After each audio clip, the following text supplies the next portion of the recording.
Well, hello everybody from 1301-006. I'm gonna be sad and I won't be able to say that anymore. It has kind of a James Bond vibe to it, so I always like that. Anyways, 006ers, I hope everyone's doing good. This is going to be your last video lecture with me, Mr. McNichol.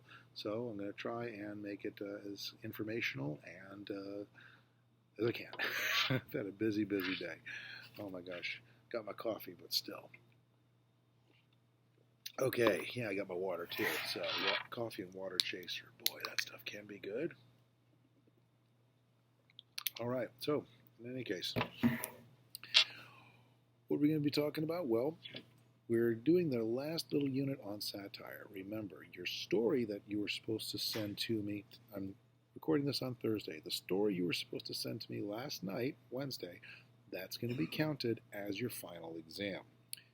But we're still going to finish up just a short unit on satire. Now, if you were one of the 8 people who didn't get stopped by the train, apparently that stopped a lot of people. I had folks telling me about it, both in class and through a couple of emails I received. If you're one of the 8 people who got to class, you got to see some videos and we talked about them. Okay, and we got to see the original and the parody in many cases. If you weren't there, go right ahead. Click on the videos and basically just give me 2 to 3 sentences. There's 3 kinds of satire. Remember, talked about this last week too. Okay, there is Menippean, there is Horatian, there is Juvenalian. So tell me which applies to each of those particular satires that we looked at. Okay, now on this coming Tuesday, we're going to be looking at a more extended satire. It's going to be about a half-hour long film. Okay, we're going to be talking about it beforehand. Don't want to spoil it.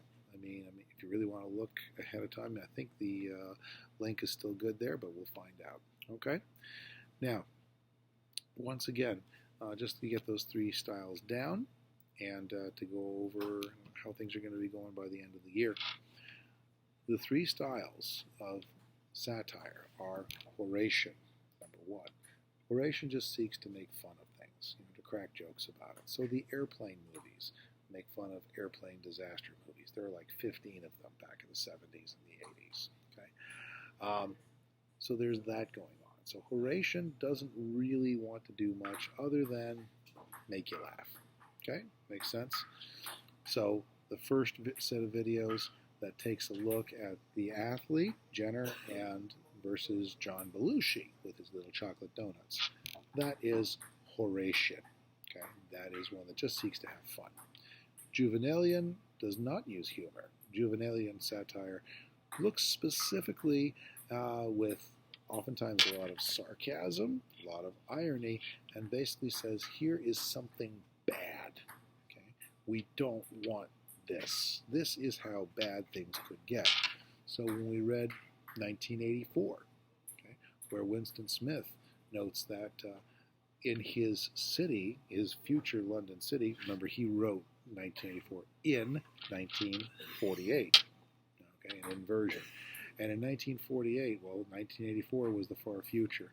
But in Winston Smith, the main character, his 1984 London, there's no cell phones, there's no internet, but there's also, a lot of very bad stuff. Instead of you watching TV, the TV watches you. And takes very careful noting if you are doing anything against the government. There's also a prevalence of a ideal called doublethink, where people have to hold opposite ideas in their heads at once. So the Ministry of Truth is a place where people are lied to through propaganda. The Ministry of Love is where people are tortured for going against the government. The Ministry of Peace deals with this ongoing war that will never, ever end, and so forth. Okay, and the 3 big mottos. Remember, folks, ignorance is strength, war is peace, etc. Those are examples of Juvenalian satire. Okay. Mr. George Orwell was essentially saying this is a danger, people could be misled. Be on the lookout, don't let things get this way. There's like almost no humor at all in the darn book. Okay? And then there is what they call Menippean satire, where you make fun of attitudes, thoughts of people, the way people do things. Okay? And it's not necessarily even saying change it, but it does ask us to examine it. So we looked at an excerpt from a book called The Hitchhiker's Guide to the Galaxy, where the main character, Arthur Dent, finds out that his house is going to get bulldozed down, and he protests this. He says, you can't do that. Well, the guy in charge of all the bulldozers says, yes, we can. The plans have been visible there for a long time. Dent says, yes, I found out last night the plans were there, and I went to go look at them. And they were down inside the deepest, darkest cellar of the government building, behind a door that said, beware of leopard. And I had to go in there when there were no lights, and that's where I found the plans. Well, then, after poor Arthur's house gets knocked down, he finds out, and all of Earth finds out, that Earth is going to be demolished. Just as Arthur Dent's house was going to be demolished to make way for a highway, Earth itself is going to be demolished to make way for a hyperspace highway.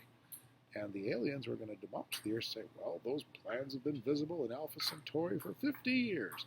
What do you mean you don't have the ability to go light-year distances? Bunch of apathetic creatures, you've got no sympathy from me. Boom, the Earth is destroyed. So, that is Menippean satire. It's making fun of the attitude that some bureaucrats might have towards people having their homes knocked down. Why do you have to knock down my home? We have to build a highway. Why do you have to build a highway? Why can't we question this? And why did you make it so hard for me to keep that highway from being built through my house? Okay, so that's little bits of satire. Okay, those are the three main kinds of satire. That's how we looked at it when we were together last. And as I said, we're going to be looking at something a little more lengthy and putting together our last little mini writing assignment. And then after that, we're going to be done. So I hope everybody can make it. I hope we have more than 3 people looking at this video. But I hope everybody can make it on Tuesday. Looking forward to seeing everybody. I've really enjoyed teaching this class this year. Although, quite frankly, a lot's been going on and I'm a little tired right now. Not your guys' fault at all, not the result of anyone's actions in this course. I've had a great, great semester teaching you guys. All right, y'all take care, and I'll see you in a bit. Bye-bye.